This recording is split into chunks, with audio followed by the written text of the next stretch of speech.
धैले चरनिया मैया दिहलो नाय सिसिया हो कि काउले के ना मैया जाई अपने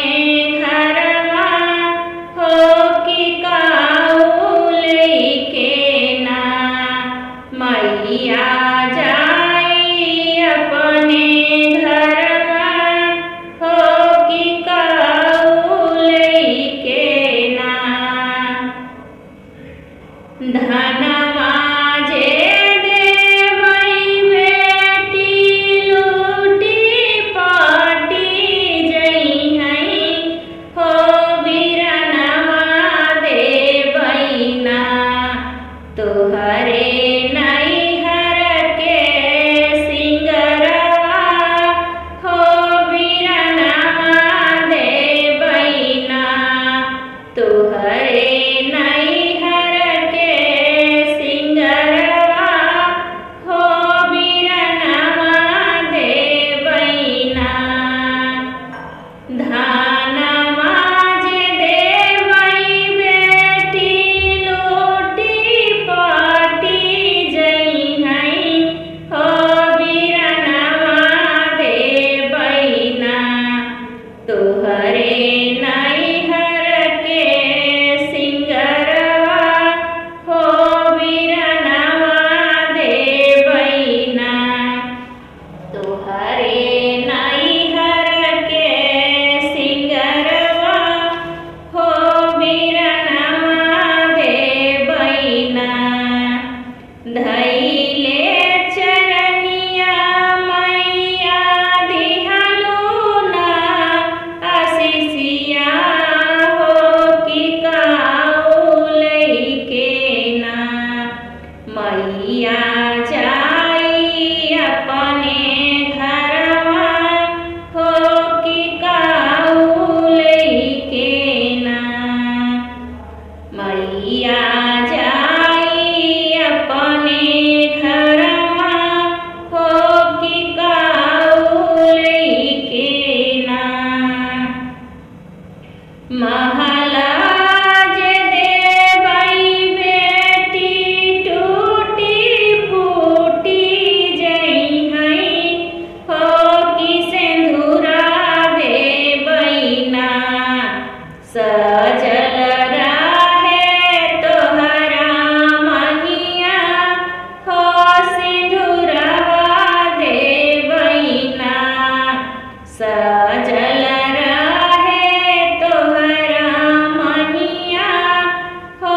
सिंदूरवा देवई ना महाराज देवई बेटी टूटी फूटी जई हई हो सिंदूरवा देवई ना सजल राहे तोहरा महिया हो सिंदूरवा देवई ना सजल राहे तोहरा महिया हे सिंदूरवा देवई ना धैले चरनिया मैया दिहलो नाय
मैया